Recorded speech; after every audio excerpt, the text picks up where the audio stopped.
Oke, baik. Sudah jam 8.31 ya. Eh, kita mulai saja dulu sambil menunggu teman yang lain ya. Oke, Assalamualaikum warahmatullahi wabarakatuh. Waalaikumsalam warahmatullahi wabarakatuh. Oke, ini pertemuan kita yang kedua dan mestinya tugasnya sudah Anda dapatkan ya di Google Class ya. Halo?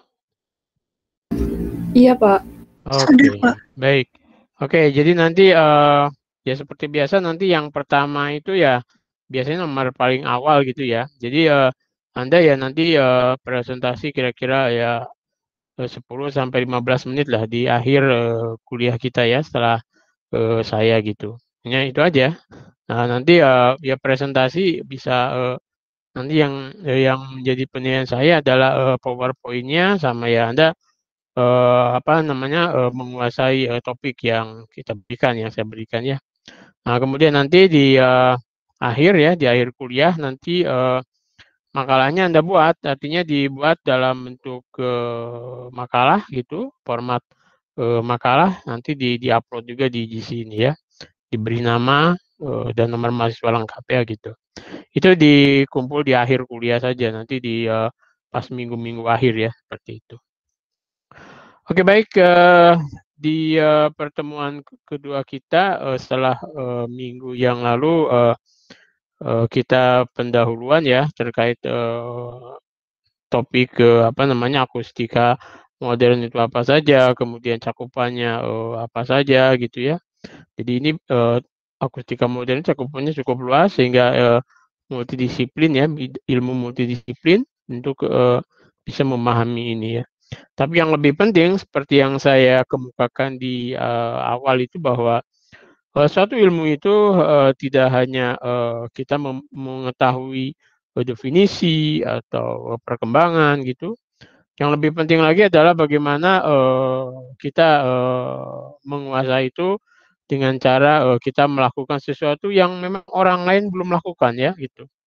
Salah satunya adalah kalau bidang kita fisika itu adalah pengukuran gitu ya. Karena memang fisika, bidang ilmu fisika walaupun teori atau eksperimen, semua itu mengkonfirmasi hasil pengukuran ya gitu. Kalau teori memprediksi bagaimana mengoptimasi pengukuran itu gitu ya dengan simulasi, dengan eee, komputasi dan sebagainya, dengan suatu persamaan tertentu ya, model gitu. Nah, kemudian orang eksperimen nanti membuktikan model itu dengan cara melakukan pengukuran.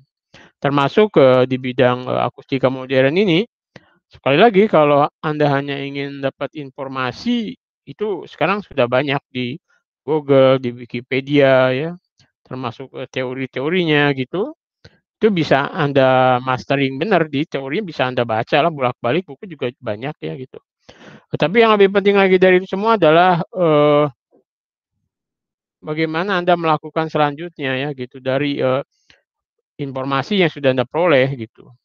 Kalau Anda lihat paper yang canggih pun sekarang atau paper yang tinggi pun sekarang sudah bisa Anda peroleh. Anda bisa riset akustika modern di jurnal misalnya di Nature dan sebagainya gitu atau di Elsevier dan sebagainya. Tapi sekali lagi apa yang bisa Anda lakukan tentunya yang belum orang lakukan ya gitu. Ya sekali lagi itu tidak lain adalah Anda melakukan pengukuran apa yang ini ingin Anda tahu gitu ya, atau ingin Anda informasikan ke orang gitu. Sekecil apapun itu ya, seperti itu.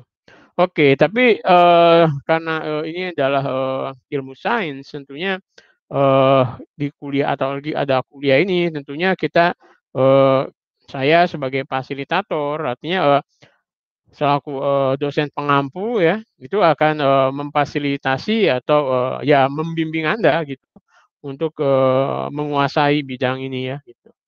Oke, untuk itu tentu kita harus ingin saya memperkenalkan ke Anda dulu terkait dengan dasar-dasarnya gitu yang juga sekali lagi bisa Anda lebih gali lebih dalam sebetulnya di apa, di banyak topik ya di buku dan sebagainya gitu. Oke, sudah terlihat PowerPoint saya? Halo? Sudah, Pak. Sudah, Oke, Pak. baik. Baik. Nah, jadi di pertemuan kedua ini saya ingin menyinggung tentang dasar-dasar akustika ya gitu. Jadi tentunya dasar-dasar akustika ini ya sangat mendasar, artinya untuk pemahaman terkait akustika itu apa gitu ya.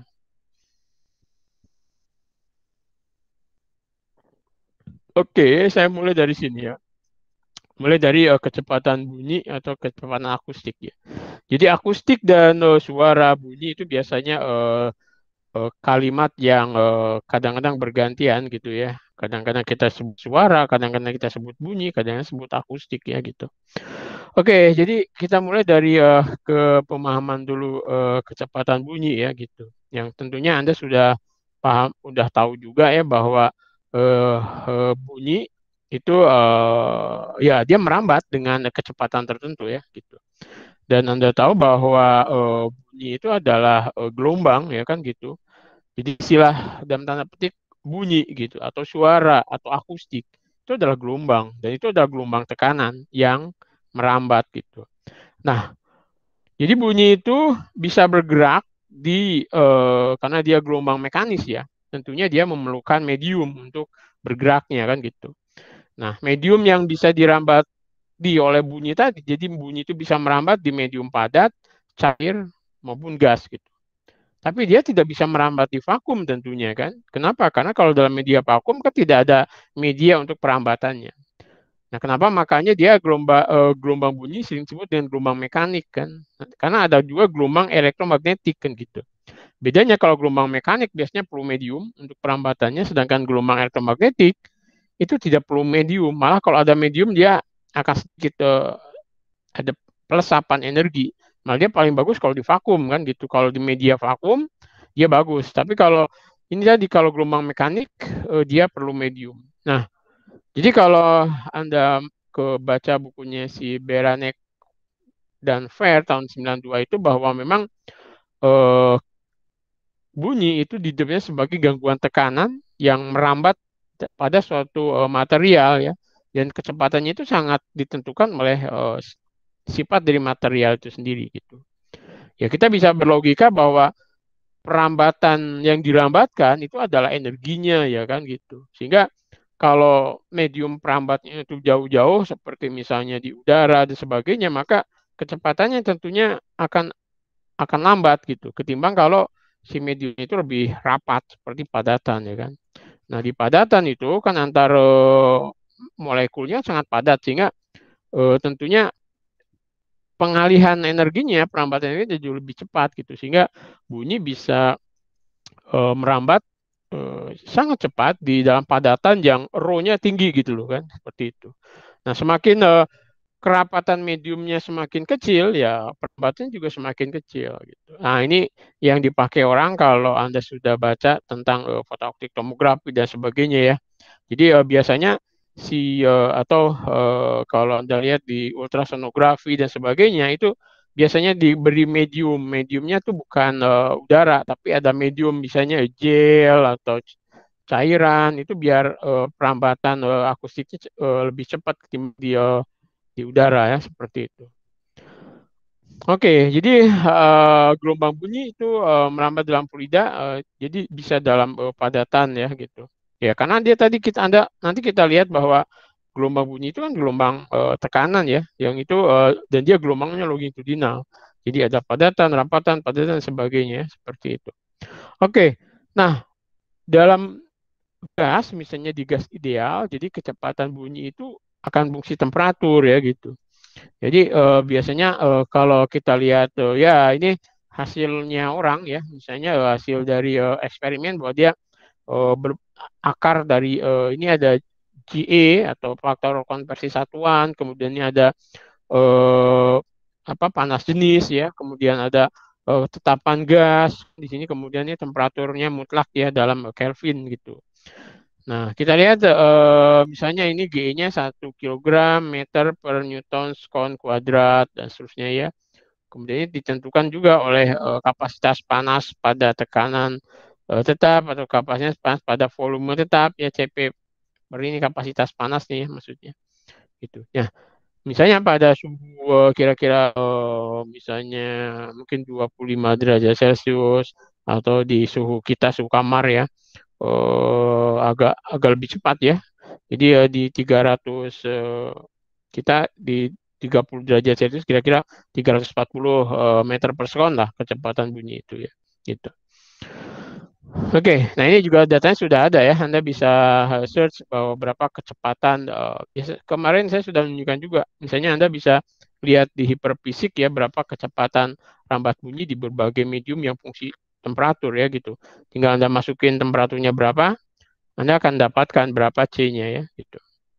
Jadi yang jelas kalau Anda perhatikan bahwa cepat rambat bunyi dalam suatu medium itu ditentukan oleh temperaturnya. Semakin temperaturnya tinggi, cepat lambat bunyi akan tinggi juga. Logikanya kita bahwa ya karena dia semakin cepat bergerak kan gitu. Kalau semakin temperaturnya semakin dingin kan lambat tuh. Ya logikanya ya dia menghantarkan energi dari satu titik ke titik lain juga lambat ya gitu. Itu logika fisikanya lah ya. Jadi secara mikroskopik kalau yang namanya temperatur itu kan sebetulnya kalau Anda ingat lagi teori kinematika gas itu kan sebanding dengan apa T-nya, temperaturnya itu gerak kinetik dari objek ya. Semakin si molekul itu bergerak cepat gitu, maka temperatur secara makroskopik temperaturnya itu panas gitu. Nah, artinya semakin udaranya panas, berarti gerakan molekul-molekul di situ kan semakin cepat tuh. Nah, kalau semakin cepat, berarti kan untuk menghantarkan satu gangguan itu juga akan semakin cepat gitu. Itu logikanya ya, seperti itu.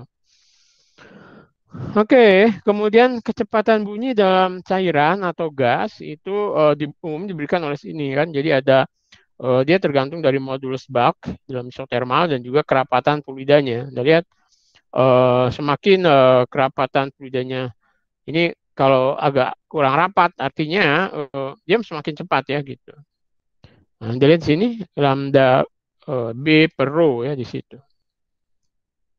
Nah, kemudian untuk yang dalam padatan ini jauh lebih kompleks ya bahwa ini ditentukan oleh modulus Young dan juga oleh rasio Poisson materialnya ya gitu. Ini nu di sini ya.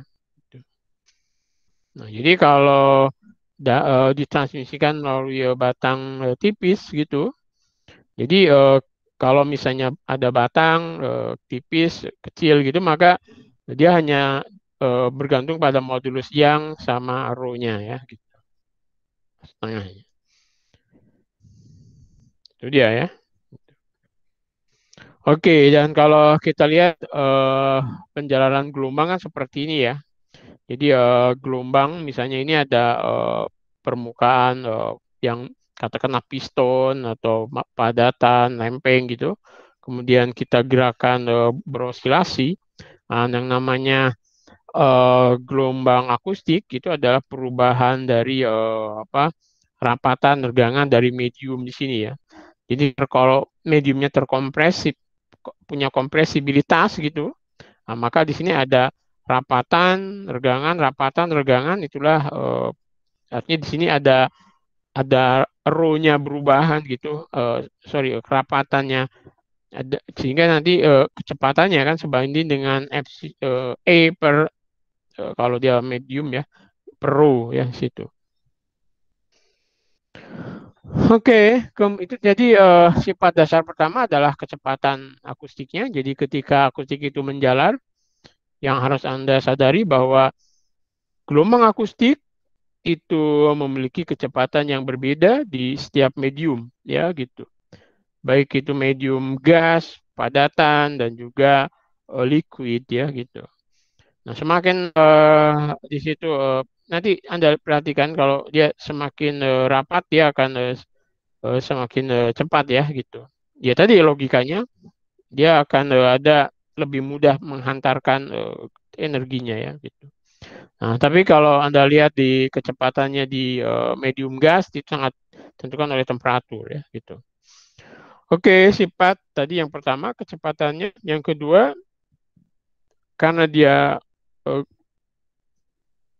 akustik itu adalah gelombang sehingga dia punya sifat panjang gelombang, frekuensi, kemudian juga bilangan gelombang ya gitu. Mungkin Anda juga sudah belajar dan sudah tahu yang disebut dengan panjang gelombang. Kalau ini ada gambar misalnya di sini ada X ya, posisi ini kebalik ini A.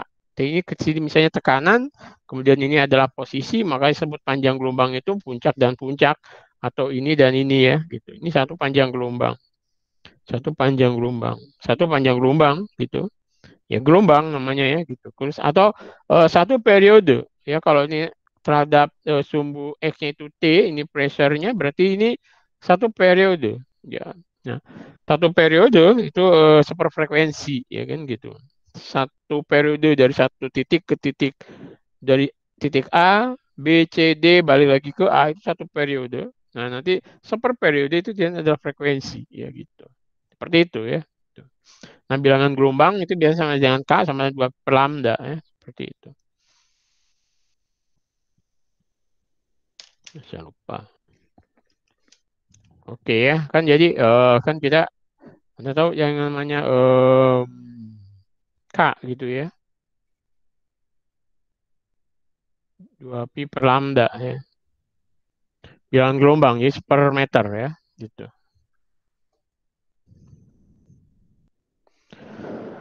Oke, dan ada beberapa hal yang perlu apa namanya Anda ketahui juga atau kalau Anda orang akustik itu Anda sadari gitu ya, kita sadar betul ya, bukan tidak sadar tapi betul-betul sadar bahwa eh jangkauan telinga kita itu tidak semua frekuensi bisa kita terima ya gitu. Itu yang harus Anda sadari juga.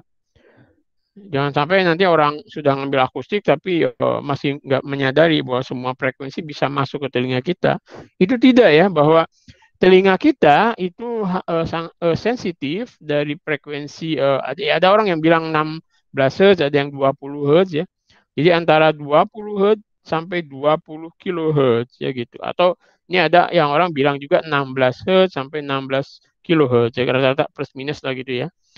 Nah, jadi telinga kita di bawah 16 Hz atau di bawah 20 Hz yang disebut dengan frekuensi in infrasonik gitu, itu sudah nggak bisa dengar kita. Artinya telinga kita udah nggak sensitif lagi. Misalnya aja frekuensi gempa bumi gitu ya, itu kan di bawah 20 Hz. Telinga kita udah nggak bisa merasakan gitu. Cuman alat yang bisa detect ya gitu.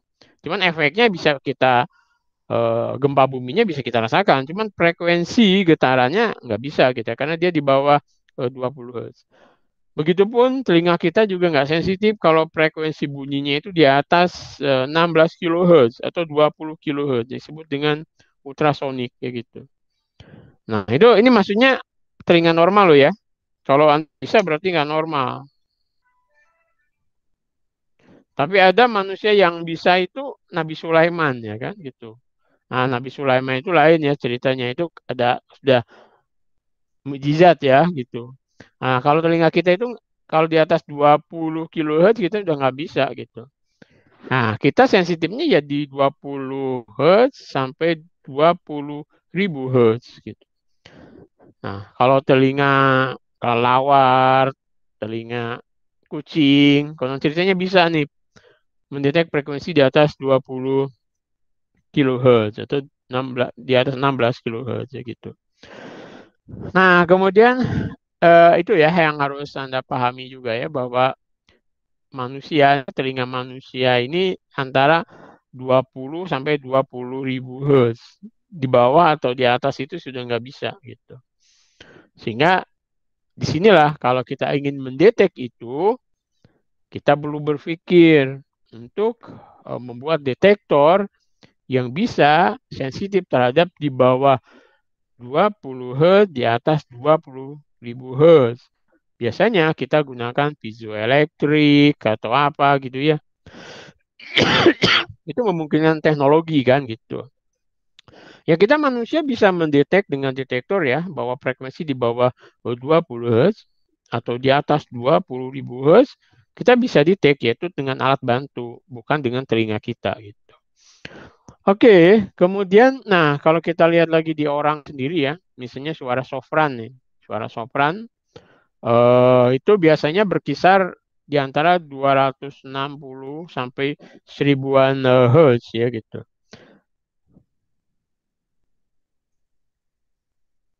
Ya. Nah, suara wanita ini kan frekuensinya di order-order 500 Hz. Berarti kan suara wanita itu sopran, dia frekuensinya agak tinggi ya. Gitu. Agak makanya suara wanita itu dia lebih tinggi ketimbang suara laki-laki biasanya bariton dia ya. Jadi antara 90 sampai 370. Jadi lebih gede ya frekuensinya lebih rendah gitu. Sehingga ngebas dia kan gitu, bariton.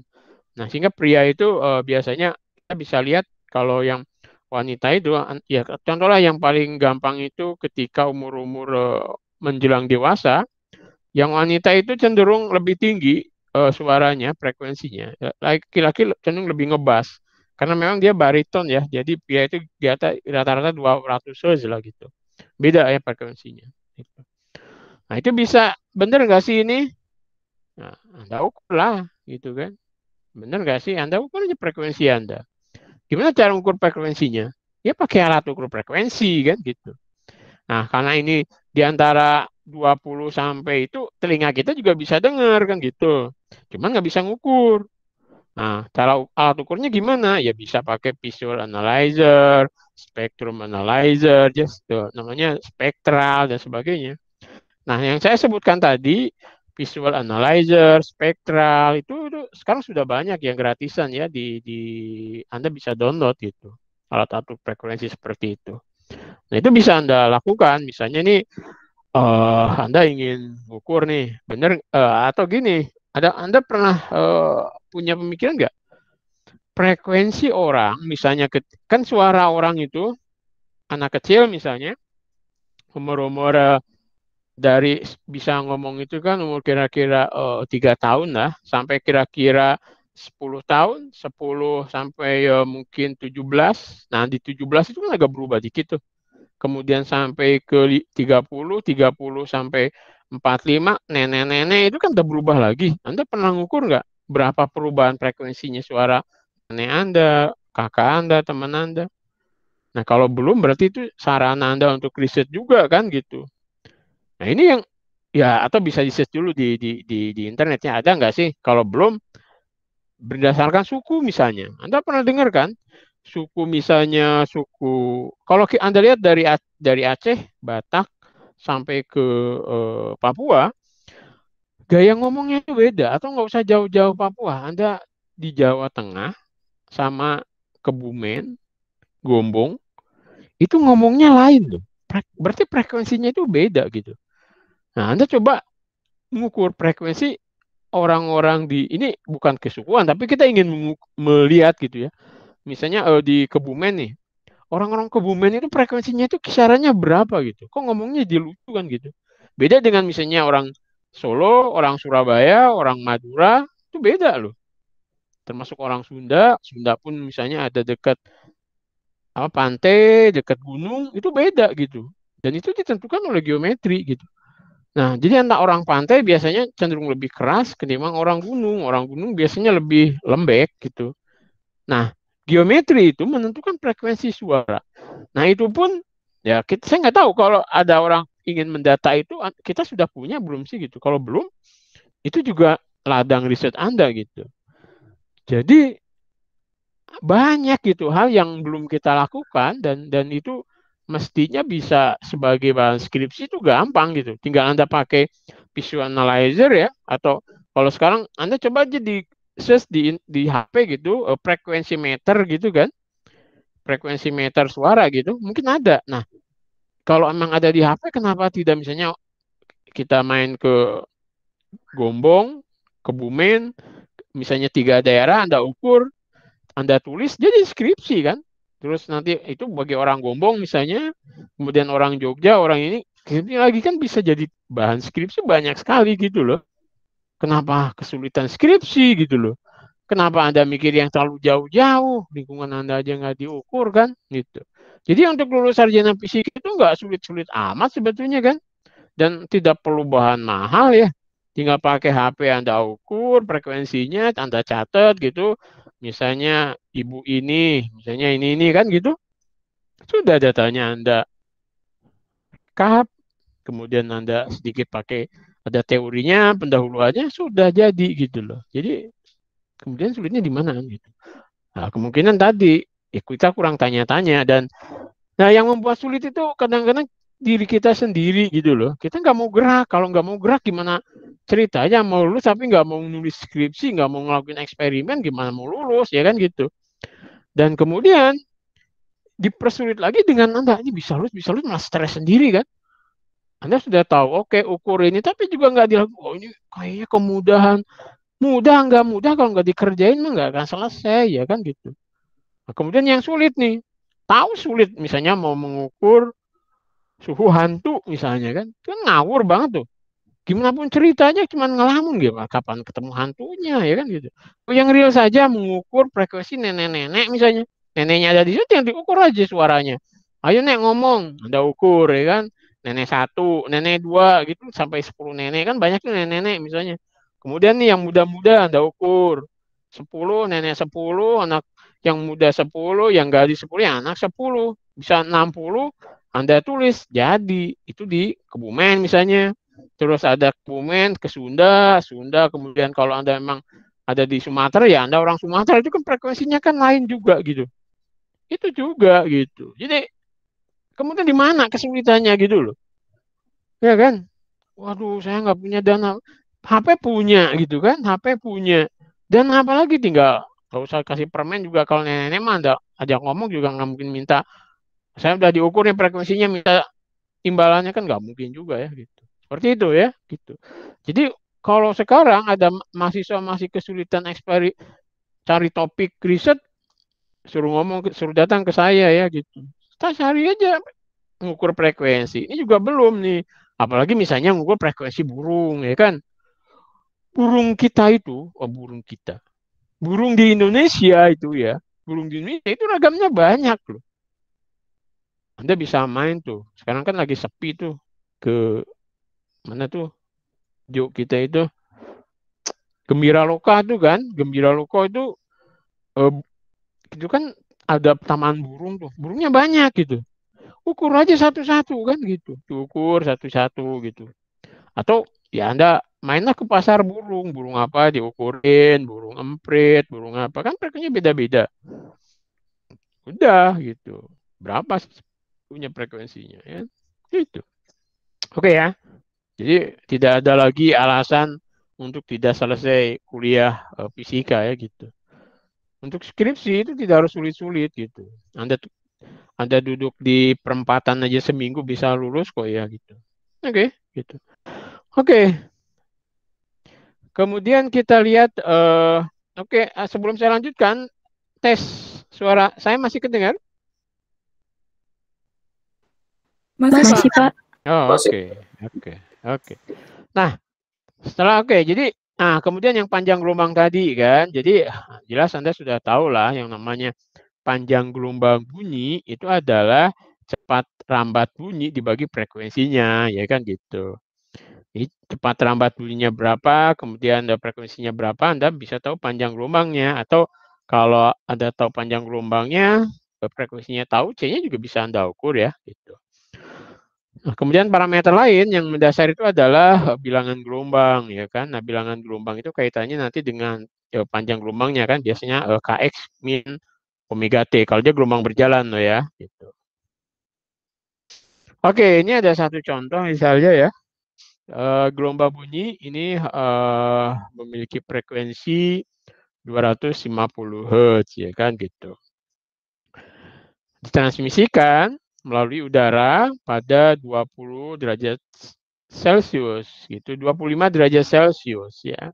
atau 25 derajat Celcius itu sama dengan 298 Kelvin ya, atau 77 derajat Fahrenheit.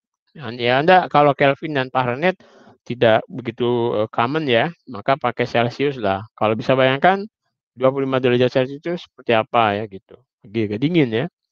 Kemudian konstanta gas untuk udara itu kan 287 Joule Kelvin per Kelvin kilogram ya gitu. Dan panas jenisnya gamanya itu adalah 1,4 ya gitu. Tentukan kecepatan bunyi, panjang gelombang bunyi, dan bilangan gelombang pada kondisi ini ya gitu. Ini kan sesuatu besaran fisik nih ya kan yang ya ada ukurannya. Kalau ada ukurannya berarti bisa diukur ya gitu. Kecepatan bunyi. Nah, kecepatan bunyinya ya kita masukin ke persamaannya ya kan. Tadi yang G, gamma, R, dan T di situ. Anda masukin aja, ini 1, ini 1,4, 287, 298,2. Pakai kalkulator, ketemu. Jadi 346,1 meter per sekon. Nah, jadi bunyi merambat di udara pada suhu 25 derajat Celcius itu 346,1 meter per sekon. Berarti kalau merambat di Indonesia, ini 25 itu biasanya di udara yang ada AC-nya ya. Kalau di luar lebih panas lagi, tentunya dia berjalan lebih cepat lagi kan gitu. Oke, 346,1 meter per sekon. Anda bisa bayangkan nggak kecepatan 346,1 meter per sekon? Artinya dalam 1 sekon, tubuhnya sudah merambat 346 meter ya kan.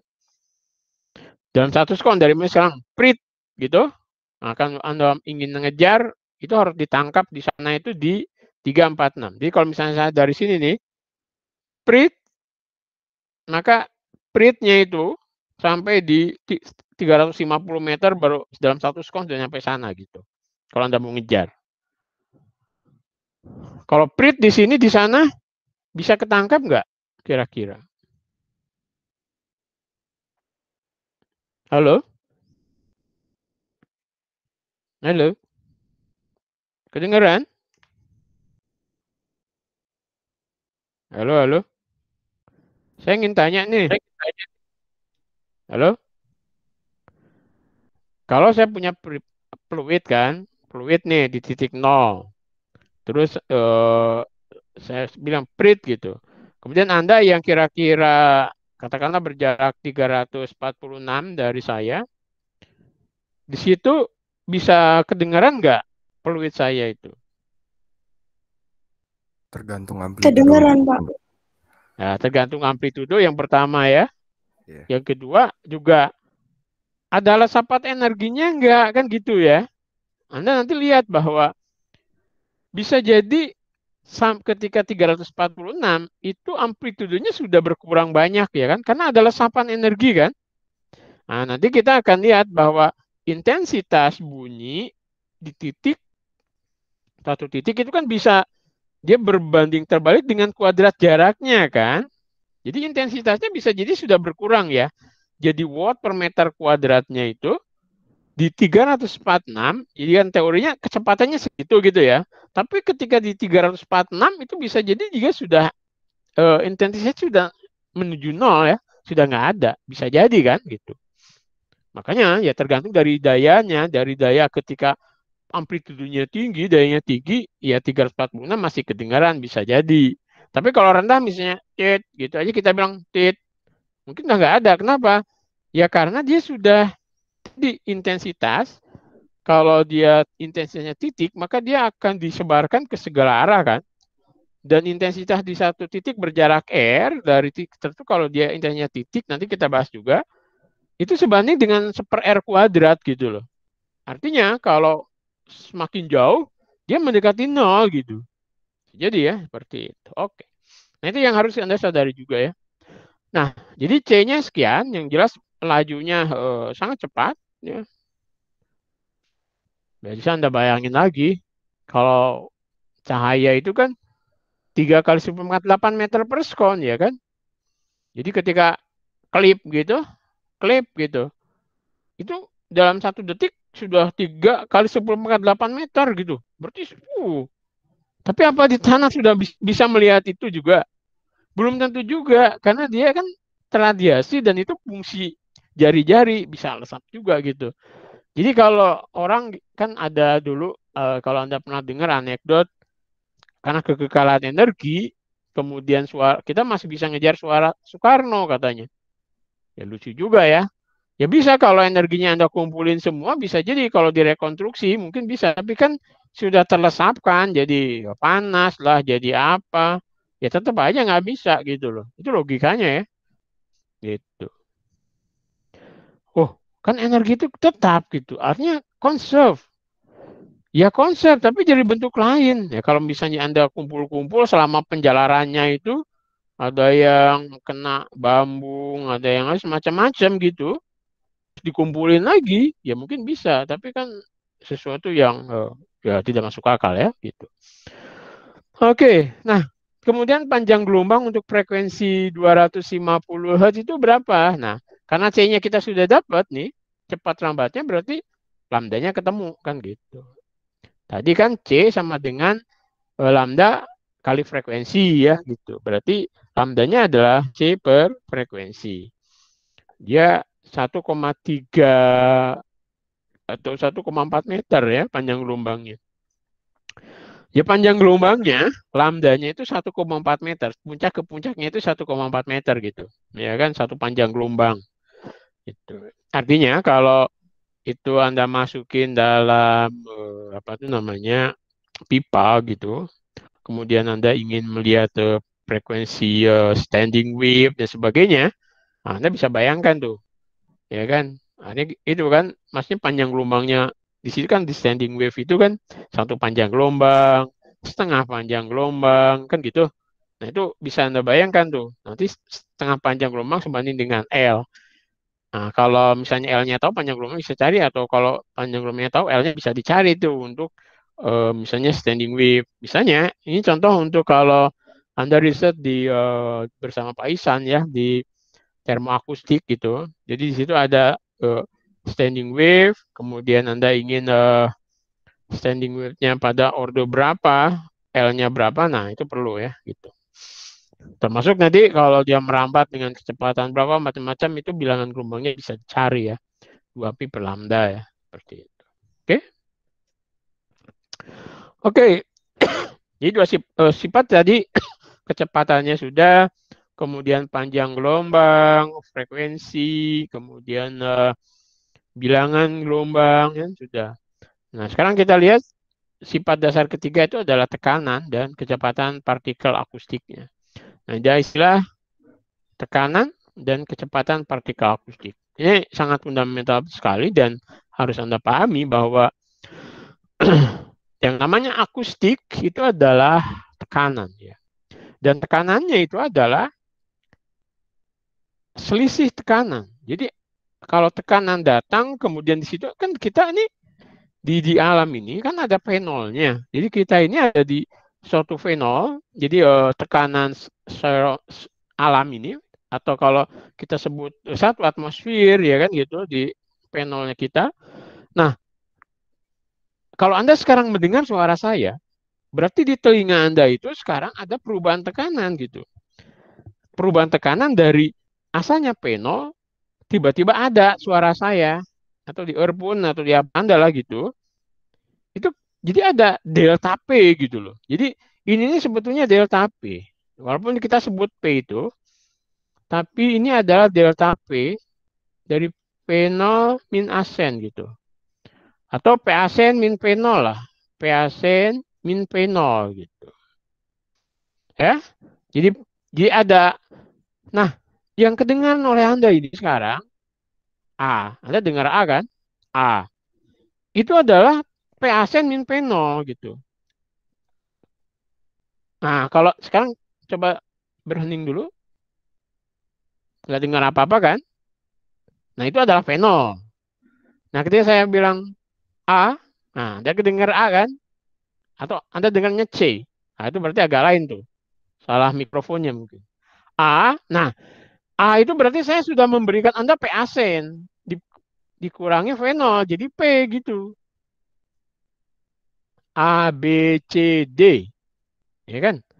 A, B, C, D. Nah, itu berarti ada tekanan-tekanan tertentu ya. Frekuensi tertentu. Tadinya saya bilang A, B, C, itu ada intonasi-intonasi yang kemudian otak Anda itu menerjemahkannya itu dengan A, B, C, D. Kalau Anda dengerin jadi E, F, G, H, lain lagi itu telinganya ya. Gitu. Harus dikalibrasi berarti. Nah, tekanan dan cepat rambat tadi ya. Anda juga harus tahu juga bahwa telinga kita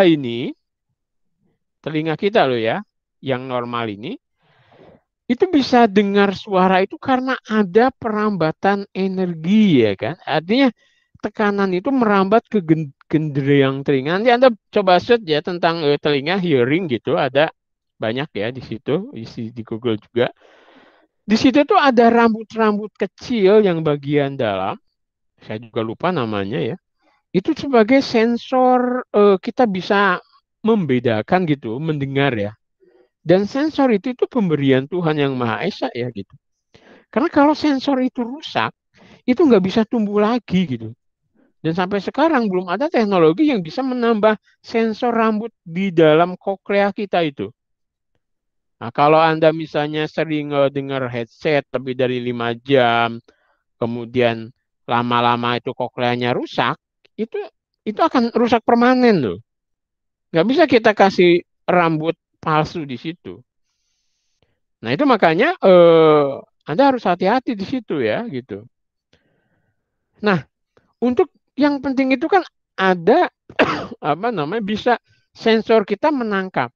Nah ternyata untuk menangkap tekanan tadi itu tidak harus lewat udara, lewat tulang kita juga bisa gitu. Makanya ada yang namanya perambatan akustik, perambatan tulang. Jadi kalau Anda mendengar musik itu tidak harus lewat telinga. Anda bisa gigit misalnya logam gitu. Kemudian ini di sensor dari MP3-nya dimasukin ke ujung pulpen, Anda gigit, Anda juga bisa mendengar musik juga. Nah, coba Anda lihat musik dengan sensor perambatan tulangnya gitu. Dulu mahasiswa saya pernah skripsi tentang itu. Jadi ada wah itu tahun-tahun lama sekali ya, kira-kira tahun 2009 gitu ya, 2010 itu. Jadi dari MP3 itu tidak dimasukkan keluaran MP3 itu tidak dimasukkan ke speaker, tapi dimasukkan ke dinamo. Kemudian dinamonya kan muter tuh. Nah dari keluaran dinamo itu dimasukkan di getarannya itu ditaruh di ujungnya pulpen, kemudian pulpennya Anda gigit, maka Anda masih bisa mendengar bunyi itu, musik itu. Sama seperti kita ini mikrofonnya gitu. Nah, seperti itu. Jadi itu juga harus Anda tahu ya. Dan itu juga belum apa namanya belum begitu banyak ya orang lakukan bahwa ternyata untuk mendengarkan musik itu tidak harus langsung ke telinga ya. Tapi Anda bisa naruh pulpen, kemudian ditaruh di nadi Anda atau di jam tangan gitu. Getarannya ditaruh di jam tangan, Anda juga bisa dengar musik gitu. Ya, itu yang harus Anda tahu ya. Oke. Oke, nah jadi ini, nah tapi kan untuk kan kalau P asen min P0 aja ribet, maka ini jadi P gitu ya. Jadi ini adalah ini misalnya ini tekanan yang paling sederhana, ini dalam satu dimensi ya. Biasa ya dalam fisika itu kadang-kadang kalau langsung 3 dimensi itu kan susah, artinya ribet gitu loh. Bisa saja ya fungsi R, tapi kan biar gampang ini fungsi X saja gitu ya. Artinya tekanan dan kalau ada persamaan seperti ini, Anda harus paham betul dalam fisika bahwa kalau ada tekanan seperti ini maksudnya gelombang berjalan ya, bukan standing wave.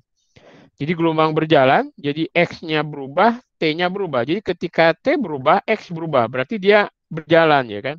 Pada T0, X0. T1, X1. T2, X2. Berarti emang dia berjalan gitu. Ini gelombang berjalan ya. Dengan frekuensi F di sini, ini bilangan gelombangnya K, 2pi per lambda ya kan gitu. Nanti omeganya bisa tahu, omeganya frekuensi sudutnya kan ini kan.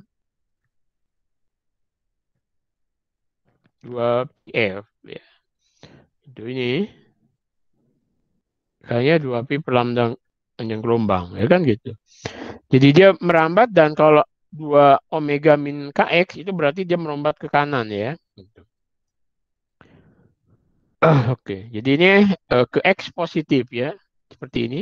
Nah, ini adalah amplitudo dari gelombang tekanan akustiknya. Nah, instrumen yang biasa dipakai untuk mengukur ini adalah sound level meter. Sound level meter. Kalau di HP Anda itu juga ada. Saya juga ini ada mahasiswa, dia lagi sakit, tak suruh diam di kampungnya, karena dia tinggal skripsi, tak suruh mengukur kebisingan di kampungnya. Mesti nggak bising ya kan? Tapi nggak bisingnya itu berapa gitu loh. Misalnya di musola ya kan, atau di mana. Wah mesti nggak bising, tapi kebisingnya berapa gitu kan? Belum, kita nggak tahu di kampungnya dia itu berapa. Mungkin hening sekali ya. Jarang orang lewat juga misalnya. Nah ini dia pakai ini sound level. Ini kan ada, bisa lihat deh.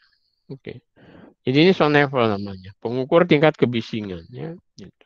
Gampang skripsi itu, nggak usah punya alat juga bisa pakai HP aja sekarang. Tapi HP-nya yang Android ya, itu jangan HP yang jadul ya gitu.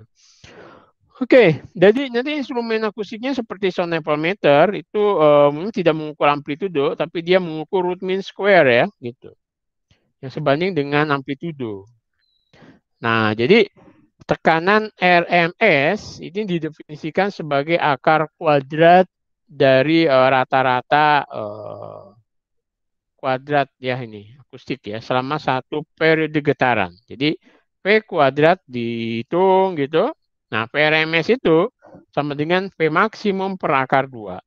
Nah, jadi si sound level meter atau ini ngukurnya itu adalah VRMS-nya gitu, P maksimum per akar 2 ya gitu. Jadi kalau ingin tahu tekanan maksimumnya ya tinggal PRMS dikalikan akar 2 aja ya gitu.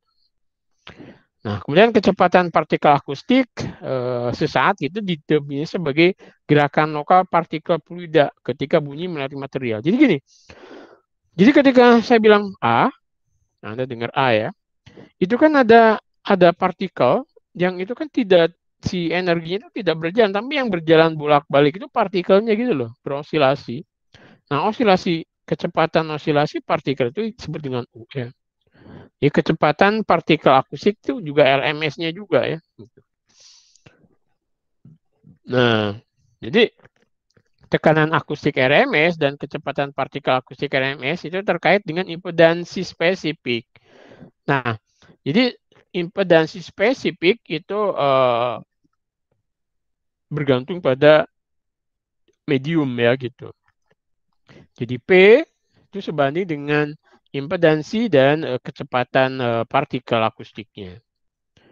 Nah, tentunya satuan SI dari impedansi akustik itu adalah Pascal sekon meter ya gitu.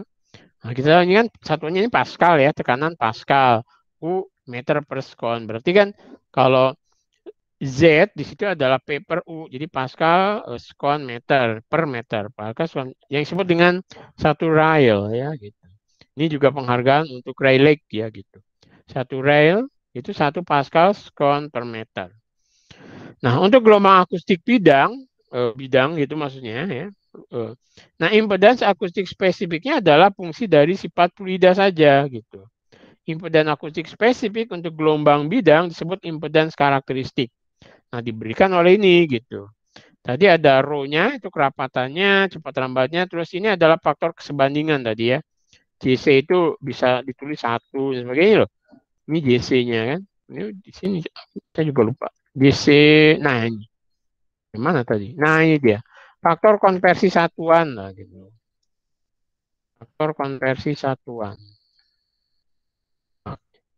Z itu tergantung pada rho, kerapatan dari medium, kemudian cepat lambatnya di medium itu, kemudian faktor kesebandingannya. Ini biasanya 1 ya. Oke ya. Oke. Ada contoh lagi. bunyi bidang di gelombang bunyi bidang maksudnya ya. Jadi bunyi yang merupakan gelombang bunyi bidang ditransmisikan melalui udara gitu. Udara di situ R-nya ini 287 Joule per kilogram Kelvin. Pada 25 derajat Celcius, tadi kan kita sudah tahu juga kalau bunyi dalam 25 derajat Celcius, kita tahu tadi kecepatannya 346, sekian ya kan. Nah, dan 101,3 kilopascal. Artinya tekanannya ya di situ. Oke. Kemudian gelombang bunyi memiliki tekanan akustiknya itu 0,2 pascal. Tentu kan kecepatan partikel akustik RMS-nya.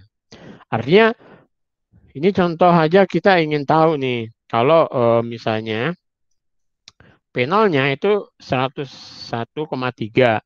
Kecepatan bunyinya di sini 361 ya. Kemudian gelombang bunyinya memiliki tekanan ini. Jadi P-nya itu ada 0,2 pascal. Si U-nya berapa kan gitu. Nah, kerapatannya bisa kita tahu nanti rho itu adalah P0 per RT kan. Jadi P0 per RT ini kondisi rho-nya kita tahu. Jadi P0 sama dengan rho RT gitu, bisa ini dimasukin ini ya. Kemudian impedance-nya bisa kita hitung, rho-nya sudah tahu, C-nya tahu, JC-nya 1 ya. Kita dapat nih. Jadi kemudian Z0 itu kan P per U ya kan gitu. Jadi ini dia ada 409,8 radial ya. Radial itu P per U. Maka U-nya itu sama dengan U-nya itu adalah P per 400 sekian. P-nya di sini 0,2 gitu. Jadi adanya gelombang bunyi. Kalau P0 ini kan kondisi P0 itu kondisi tekanan atmosfer ya kan. Nah, ini kalau gelombang bunyi muncul itu 0,2. Berarti sini ada gelombang bunyi tekanannya 0,2. Nah, berarti ketika tekanannya 0,2 gitu, ternyata geraknya itu 0,48 mm per sekon. Lambat sekali ya. 0,48 mm per sekon. Jadi dalam 1 sekon cuma 0,5 mm. Jadi kita perhatikan bahwa kecepatan partikel akustik itu ada kuantitas yang kecil dan umumnya jauh lebih kecil daripada kecepatan akustiknya itu sendiri. Ya, gitu. Jadi, dengan 0,00048 meter per sekon itu banding dengan 341 just gitu. Jadi dengan kondisi itu 0,004 itu kecepatannya sudah 346. Oke ya. Oke. Tadi kita juga yang sifat ketiga sudah ya tentang tekanan. Nah, sekarang kita lihat intensitas.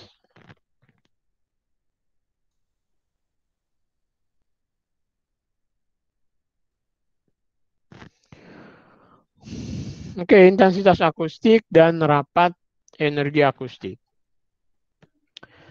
Intensitas akustik I itu kan didefinisikan sebagai rata-rata energi rata-rata yang ditransmisikan melalui satuan luas per satuan waktu atau daya akustik yang ditransmisikan per satuan luas. Jadi satuan intensitas itu adalah watt per meter kuadrat. Jadi intensitas itu adalah daya yang ditransmisikan per satuan luas. Daya itu kan satuannya watt ya, gitu. Atau energi rata-rata yang disebut persatuan luas persatuan waktu. Jadi E per sekon per luas, gitu. Atau watt atau joule per sekon atau watt ya per meter kuadrat. Jadi satuan intensitas akustik adalah watt per meter kuadrat.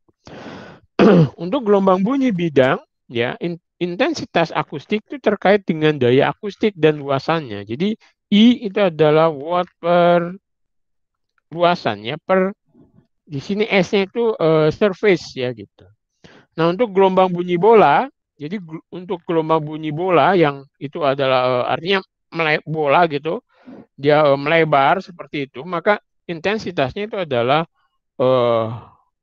powernya dibagi dengan 4 pi r kuadrat, ya permukaan bola ya, gitu. 4 pi r kuadrat.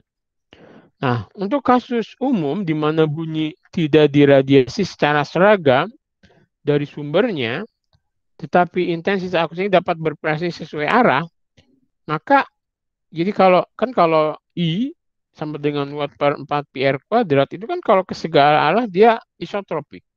Artinya dia sama gitu. Tapi kalau misalnya ke beberapa arah berbeda, maka intensitas itu ada muncul Q-nya ya gitu. Nah, Q itu biasa disebut dengan faktor arahnya gitu. Nanti kita bisa lihat. Ini adalah Q per kalikan dayanya dibagi 4 pi r kuadrat. 4 pi r kuadrat itu kan satu permukaan bola ya gitu.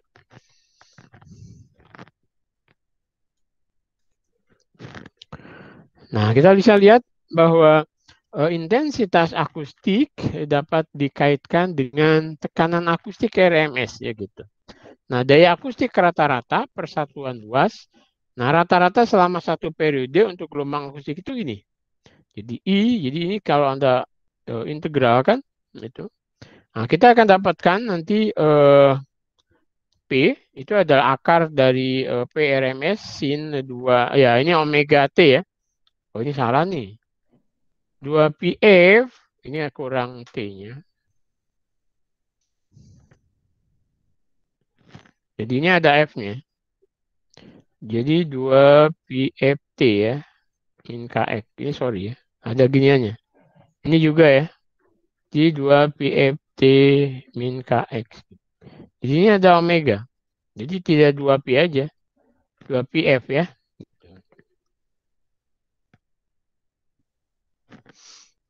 Jadi ini ada F-nya. Oke ya. Ini gelombang berjalannya kan. Nah, intensitas akustik itu bisa kita nyatakan dalam P kuadrat per rho C gitu. Jadi ini intensitas akustik kaitannya dengan tekanannya ya. Oh, ini adalah P kuadrat per rho C. Ini ingat P itu adalah tekanan akustiknya. Ini jadi amplitudenya kuadratkan gitu. Kemudian ini adalah kerapatannya dan ini cepat lambatnya ya. Nah, saat melakukan pengukuran bunyi di sebuah ruangan gitu atau ruang tertutup lainnya, salah satu parameter yang menarik itu adalah kerapatan energi akustiknya ya atau D sebutnya. Yang merupakan energi akustik total per satuan volume. Nanti kita lihat. Untuk sistem internasional, kerapatan energi akustik itu dalam joule per meter kubik ya gitu. Nah, energi akustik total terdiri dari dua bagian, yaitu energi kinetik dan energi potensial dari kompresibilitas fluidanya ya gitu. Nah, energi kinetiknya bisa dinyatakan dalam P kuadrat per 2 rho C kuadrat atau ini dalam gelombang bidang. Kalau dia gelombang bola, ini ada sukunya yang lain 1 plus 1 per K kuadrat R kuadrat. Kan bilangan gelombangnya ya, seperti itu. Nah, sedangkan energi potensialnya itu P kuadrat per 2 rho C kuadrat sehingga D kerapatan energi akustiknya itu adalah P kuadrat per rho C kuadrat untuk gelombang bidang dan P kuadrat per rho C kuadrat 1 plus per akar 2K kuadrat R kuadrat untuk ini bola ya gitu. Jadi energi akustiknya untuk gelombang bidang ini, kemudian rapat energi akustik untuk bola itu ini ya. Nah, oke. Jadi ini intensitas gelombang bidang ini pada ini kalau gelombang bidang jadi watt per luasan. Kalau ini gelombang bola, ini permukaannya jadi I-nya adalah W per 4 pi R kuadrat ya gitu.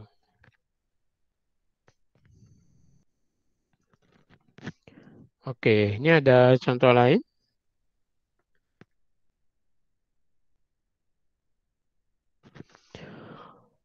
Gelombang bunyi bidang di gelombang bidang gitu, gelombang bidang bunyi gitu ya. atau gelombang bunyi dalam jenisnya bidang gitu ditransmisikan melalui udara, kecepatannya ini, impedansnya ini pada suhu sekian, dan ini adalah tekanan V0-nya ya. Gelombang bunyi memiliki tekanan akustik 0,2 Pascal. Nah, tentukan intensitas akustik dan kerapatan energi akustik untuk gelombang bunyi ini. Nah, kita ingin tahu intensitas akustiknya berapa, ya kita tinggal, kalau kita tahu gelombang tekanannya sekian RMS-nya, berarti I-nya adalah P kuadrat. Tadi kita udah tahu rho-nya juga ya. Rho-nya adalah rho C, kita dapatkan ini. Ya. Jadi C-nya 346, kemudian rho-nya tadi yang contoh ini. Sebelumnya kita udah ngitung juga kan. Mana tadi? Nah ini, ya kan. Rho-nya ketemu ya. Rho-nya dapat, kemudian ya oke, tinggal dimasukin situ. Oke. Nah, udah dapat ya. Oke. Dapat ini, kemudian atau kita juga bisa menuliskan Z0. Ini juga Z0 ya, jadi bisa ditulis dalam Z0. Impedans karakteristiknya. Ini impedans karakteristiknya dimasukkannya kali C sekian. Oke, dapat ini. Jadi ini adalah intensitasnya mikrowatt per meter kuadrat. Kemudian ini energi akustik, kerapatan energi akustiknya ya, kerapatan energi akustiknya. Kemudian ini sebenarnya kuantitas energi yang sangat kecil ya. Panas spesifik udara sekian itu kapasitas termal persatuan volumenya sekian. Sehingga energi akustik dalam kasus ini menghilang ke udara, ya suhu udara akan naik dengan ini. Gitu. Jadi kalau ada ini bisa suhunya, karena ada akustik itu suhunya jadi naik nih. Yaitu D per rho C ini. Ya. Jadi dapat sekian. Jadi ada sekitar 0,24 kali 4 min 9 derajat Celcius. Ini kecil sekali. Ya. Oke, ini sudah jam 9:30. Jadi oke, mungkin untuk sementara saya cukupkan sini dulu. Jadi sekarang silahkan Anda ya untuk presentasi yang pertama. Silakan. Yang pertama siapa? Saya, Pak. Oke, silakan.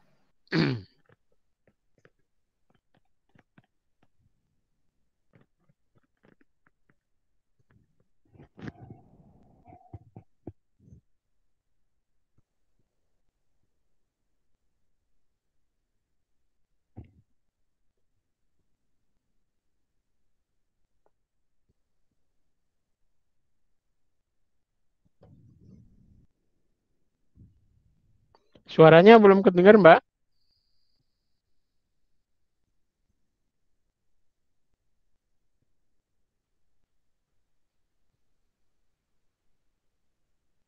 Oke, Ya. baik semuanya.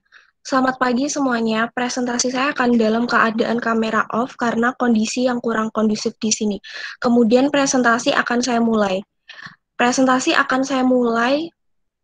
Sebentar ya. Presentasi akan saya mulai. Pertama dahulu saya perkenalkan diri, saya Sasati Andani sebagai mahasiswa yang mengambil mata kuliah akustika modern. Pada hari ini akan mempresentasikan kaitannya tentang mata kuliah ini yaitu subbab aeroakustik. Mungkin ya, oke. Selanjutnya. Baik. Kemudian masuk ke bagian pertama intro yaitu definisi. Untuk akustik sendiri yaitu adalah ilmu interdisipliner yang berkaitan tentang studi dari semua gelombang mekanik dalam gas, cair, dan padatan termasuk getaran, USG, suara, dan infrasonik. Akustik sendiri memiliki definisi sebagai teori gelombang suara dan perambatannya pada suatu medium. Akustik memiliki tujuan untuk mencapai kondisi pendengaran suara yang sempurna, merata, jelas, dan tidak berdengung sehingga seperti aslinya, bebas dari cacat dan kebisingan. Kemudian masuk ke rekayasa akustik. Ilmu rekayasa akustik merupakan aplikasi praktis dalam ilmu akustik termasuk pengendalian suara dan getaran serta penggunaan instrumen suara untuk mengakur dan memeriksa atau memproses berbagai bahan. Salah satunya tujuan rekayasa akustik adalah untuk pengurangan kebisingan yang tidak diinginkan yang bisa disebut dengan pengendalian kebisingan. Lalu yang pokoknya atau yang saya bahas pokoknya adalah pada bagian aeroakustik. Pada bidang ini mempelajari, ya Mbak, Pak? itu apa namanya, slide-nya tidak bergerak. Oh, ini masih ini Pak. Oh, masih pendahuluan. Iya, Oke, oke, oke. iya. Kembali lagi ke bagian aeroakustik. Aeroakustik mempelajari bagaimana kebisingan diciptakan dari penggerakan udara melalui turbulensi dan pergerakannya melalui udara sebagai fluida.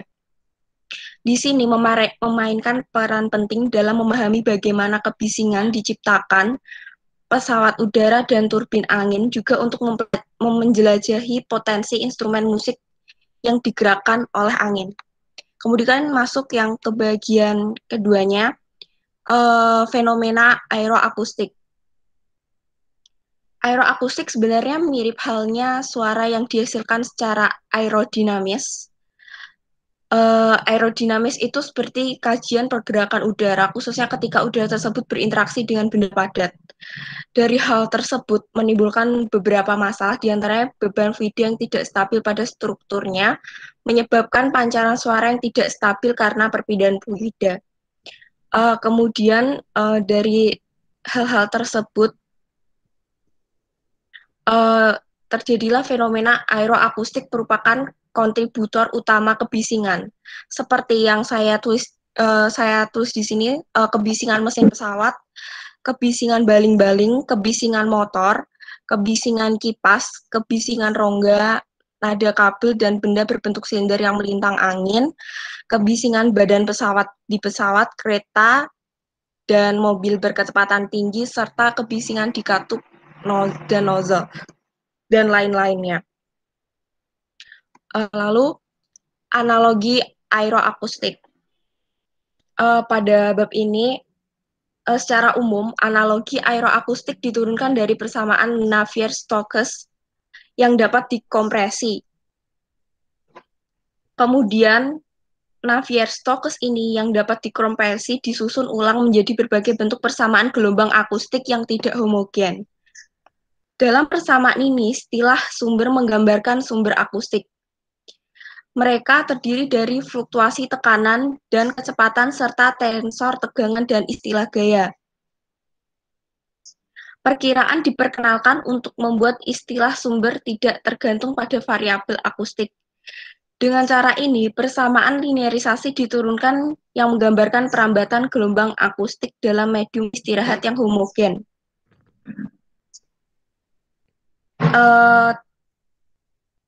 Karena aeroakustik dijelaskan oleh persamaan akustik klasik, metodenya disebut analogi aeroakustik. Seperti yang tertulis di sini ya. Kemudian kita masuk ke analogi Lake-Hill, menganggap aliran bebas, seperti misalnya mesin jet. Fluktuasi non-stasioner sungai diwakili oleh distribusi sumber quadrupole dalam volume yang sama. Kemudian masuk ke analogi curl. Analogi curl adalah solusi formal dari analogi Lake-Hill yang mempertimbangkan permukaan yang keras. Dan yang terakhir, analogi Fock-William Hawkins. Hawkins berlaku untuk sumber aeroakustik dalam gerakan relatif sehubungan dengan permukaan yang keras, seperti halnya dengan banyak aplikasi teknis, misalnya dalam industri otomotif atau dalam perjalanan udara. Perhitungannya melibatkan quadrupole, dipole, dan suku monopole. Lalu yang paling penting kita masuk ke analogi Lake-Hill. Oke. Analogi Lake-Hill ini diformulasikan untuk domain terbatas secara umum yang memungkinkan alternatif berbasis tekanan untuk kerapatan fluida sebagai variabel gelombang.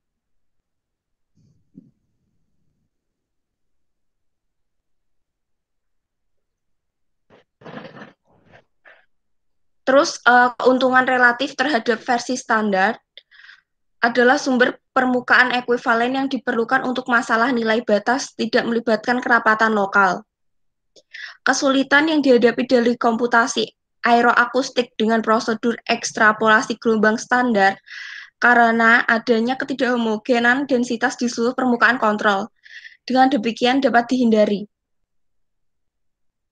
Dalam masalah nilai awal, istilah sumber volume ekuivalen mewakili kondisi awal yang juga tidak melibatkan kepadatan. Gagasan utama untuk mengganti wilayah aliran fluida tidak stabil dengan distribusi sumber ekuivalen yang mendorong gangguan linear aliran dasar sangat berguna di bidang akustik, yang itu menjadi latar belakangnya. Kemudian menggunakan sumber yang setara untuk mendeskripsikan hamburan suara dalam medium tak terbatas tidak seragam. Kemudian pada tahun 1952, Lakehill menggunakan ide yang sama seperti Rayleigh untuk mengembangkan analogi akustiknya di mana persamaan gerak fluida yang menyatakan kekekalan pada massa dan momentum digabungkan untuk menghasilkan persamaan gelombang linear dengan suku gaya non-linear. Dalam kedua kasus yang digunakan Rayleigh dan Lakehill, aliran dasar adalah cairan seragam saat diam, asalkan istilah pemaksaan dapat diperkirakan secara independen. Dari radiasi medan jauh, persamaan Lakehill dapat dikatakan menggambarkan generasi suara nonlinear oleh aliran yang tidak stabil. Kemudian ini ada beberapa literatur aeroakustik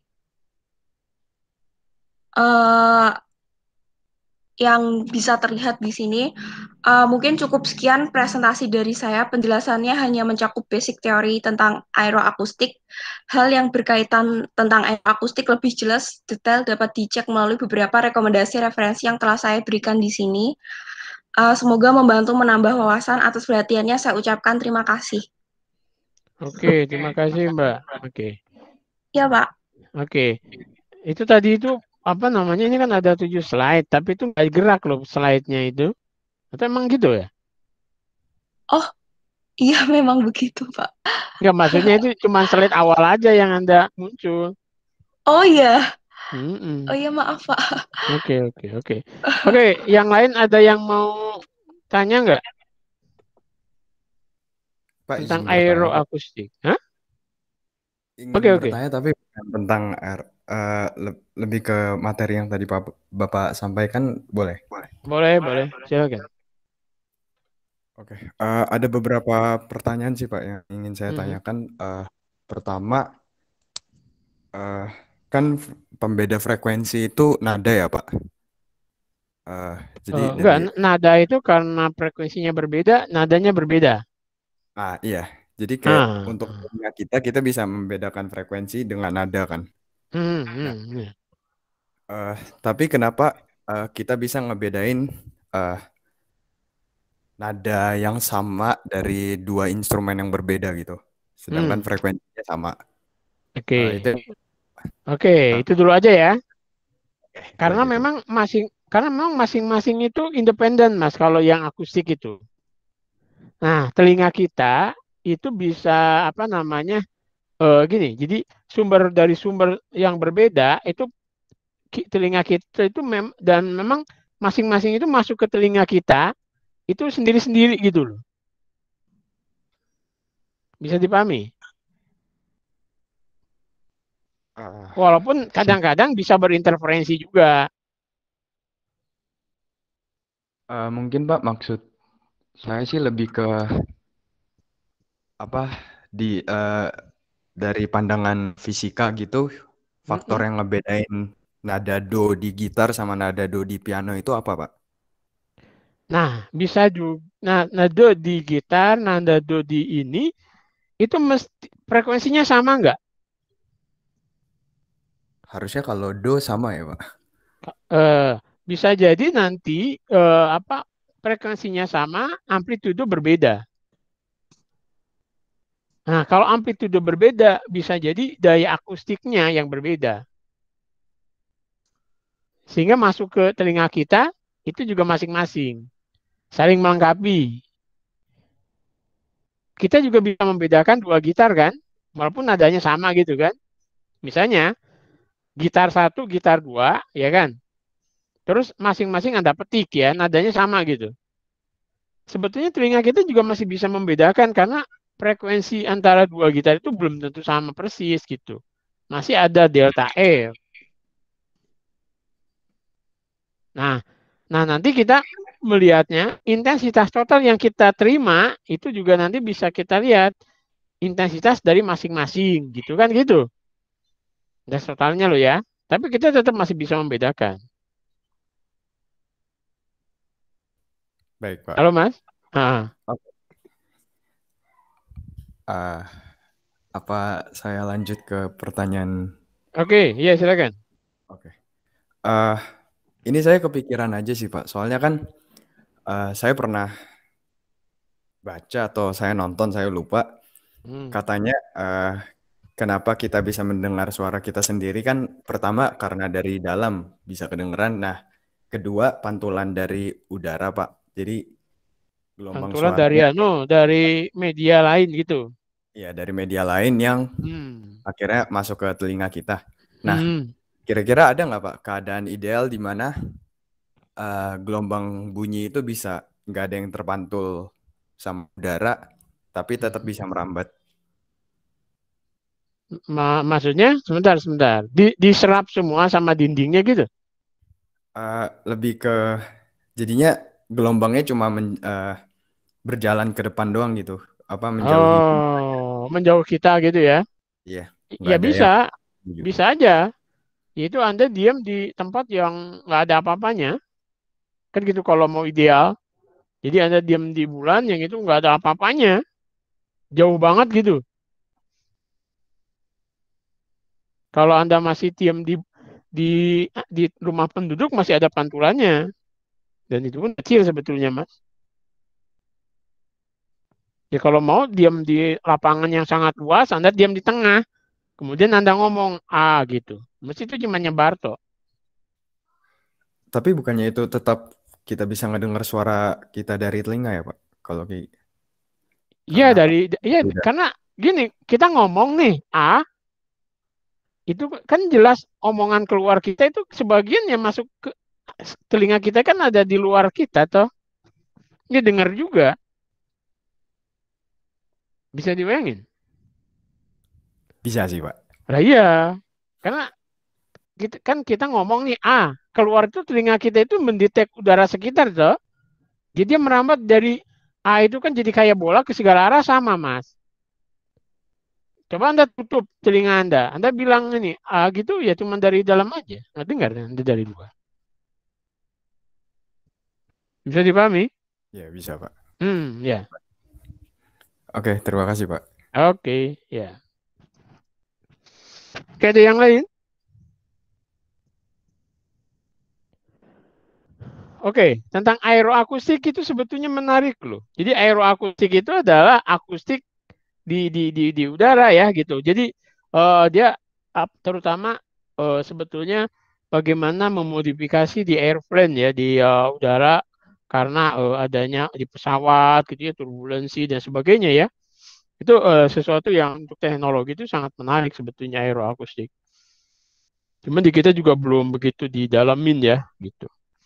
Jadi aeroakustik itu tadi tentang kebisingan di udara bisa jadi karena suara kipas kan kalau Anda lihat ada kipas kemudian kalau Anda Anda lihat di bandara itu kan juga bising banget karena mesin ya itu dan sebagainya. Kemudian itu bisa untuk ke baling-baling ya dan macam-macam yang dibahas ya. Oke begitu. Kalau tidak ada berarti sudah cukup ya. Nanti kita lanjutkan minggu depan. Baik, yang belum absen siapa? Oke, kalau gitu saya Pak. Oke, saya present lagi deh. Saya Pak. Anda bisa lihat barcode-nya? Bisa, Pak. Bisa, Pak. Oke, coba dulu. Coba silakan. Pakai barcode dulu.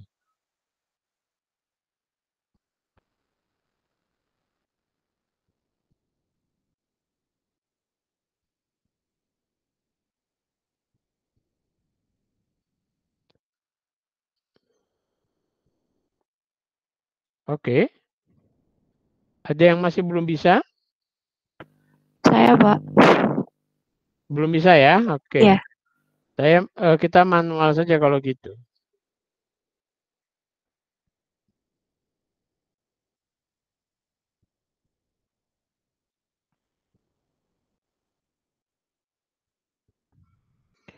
Yusril?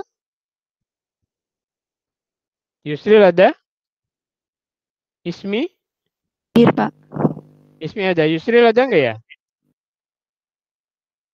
Yusril nggak ada ya?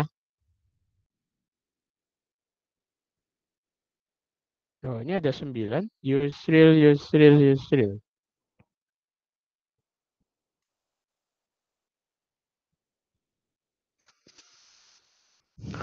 Oke. Kalau nggak ada, sudah ya? Oke, Ismi Yusril. Lalu Yusril nggak ada ya? Oke, saya simpan.